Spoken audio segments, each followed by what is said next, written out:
તો જીટીઓનો 13મો જે ઇનોવેશન સંકુલ એવોર્ડનું આયોજન કરવામાં આવ્યું છે અમદાવાદમાં ઉદ્યોગ મંત્રી બલવંતસિંહ રાજપૂતના અધ્યક્ષસ્થાને ગુજરાત ટેકનોલોજીકલ યુનિવર્સિટી ખાતે 13મા ઇનોવેશન સંકુલ એવોર્ડ 2024 કાર્યક્રમ યોજાયો હતો।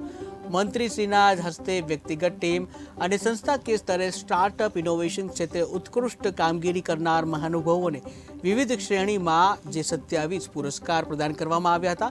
આ સાથે જ તેમણે વિદ્યાર્થીઓ દ્વારા શરૂ કરાયેલ સ્ટાર્ટઅપ અને ઇનોવેશન સ્ટોલની મુલાકાત લીધી હતી અને માહિતી પણ મેળવી હતી।